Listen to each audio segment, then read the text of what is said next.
We live in a world where we expect to have more control than ever over how we live. We use apps to find the perfect partner, surgery to achieve the perfect body. I haven't, just in case you wondered. And science to overcome obstacles to having a family. But when it comes to how we die, we have no control at all. For those facing terminal illness or extreme degenerative conditions, doctors are allowed to administer palliative care and even to stop prolonging life. But if you want to plan the means of your death, their hands are tied. In that situation, you, when you should be cherishing your last days with your loved ones, have to travel abroad like some kind of fugitive. No one wants to encourage people who want to live to die. No one wants to create a situation in which vulnerable people are coerced into ending their lives.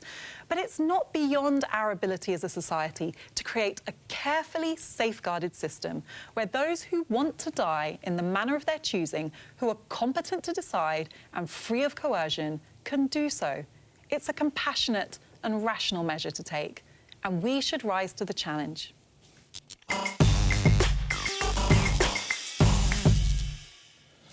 I remember I've discussed this on a number of times, actually, on the radio show I do, and I remember a caller who actually was elderly and not in a great state herself and was having a bit of a grim life, and she said, you wouldn't be allowed to let a dog or cat live in the condition that I have. Why can I not? And that is a pretty compelling argument. I want to bring in something that's said by a campaigner in just a moment. After you just explained to me, you talked about a safeguarded system. Just briefly, walk me through how those safeguards would work, Afua. Well, it is complicated. So if you look at, and there are a growing number of states and countries where this is legal. Oregon, which is the model we often follow, has 68 different safeguards in place. And that has been in place since 2008. There's not been one case where there is any claim of those safeguards not having been followed. And the rate of assisted dying has remained stable at 0.2%. So this idea that there will be this kind of flood of people using assisted suicide, so they're quite complex, Nick, but the very important one to mention is that this is about people with advanced and incurable illness. But not always. And that's usually people with 6 months, 6 months left to live. So we're not talking about a huge range of people who are unhappy or ill. Final point from me in a moment. Just after we hear from, this is someone who's been involved, you probably know, campaign on this. Peter Saunders is Chief Executive of Christian Medical Fellowship. He's talking about the difference, so listen to this, the right to die versus the duty to die, and he was speaking to Sky News earlier this month. The problem is that the so-called right to die can so easily become the duty to die, and people do feel under pressure. We all accept that in a democratic society there are limits to human freedom in order to keep vulnerable people safe, and this is one such case. So lastly, from me for now on this, you take the case of, and it's difficult to discuss this, but there's a doctor who, as we speak, may have had an assisted suicide at a clinic in Switzerland. He's 104 years old, very, very famous case, mentally agile, was able to sing part of or hum part of Beethoven's music at a crowded press conference. 104, but essentially his eyesight, he's not ill. His eyesight is failing. Life, to use one of his words, isn't the fun that it used to be. He's decided to end his life. Is that right? That's not what I'm suggesting. No, but I'm asking you. This is, you know, it's difficult. I'm not challenging. It's difficult for me to say. Well, it's difficult. And bear in mind, there may be family watching, so I'm not suggesting that we implement that in the UK. So is he wrong?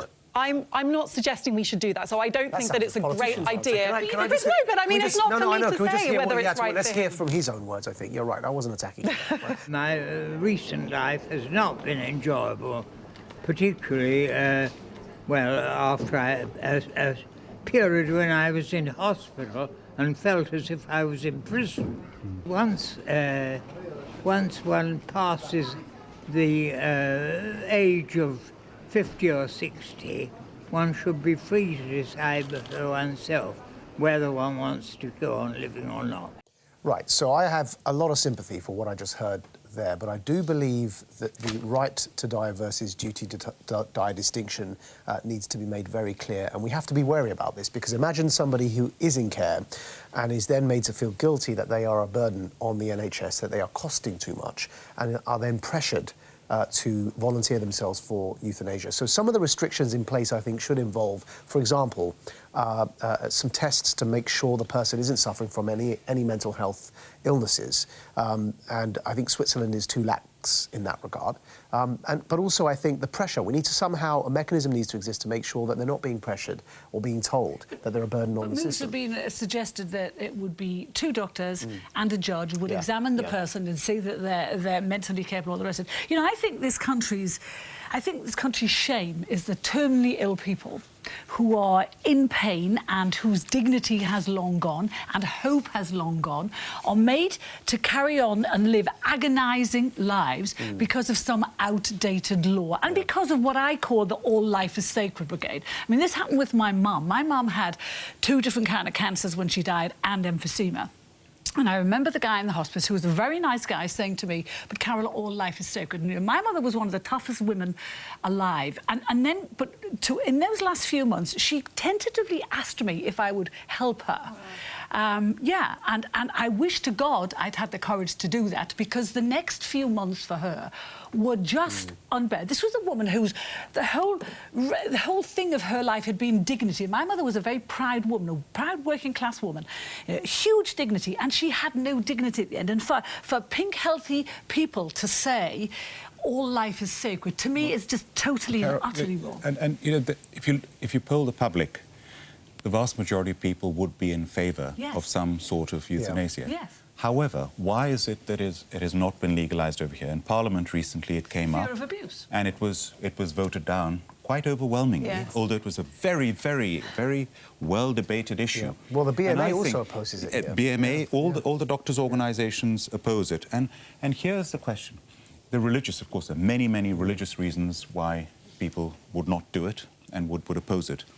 And my only worry is time and time again, you see the advances in science when somebody is written off as terminal, and you have the stories, even in the past, where somebody's in a coma and you could switch off the machine and yet they suddenly wake up. And also scientific advances. No, but this is really important, the scientific advances.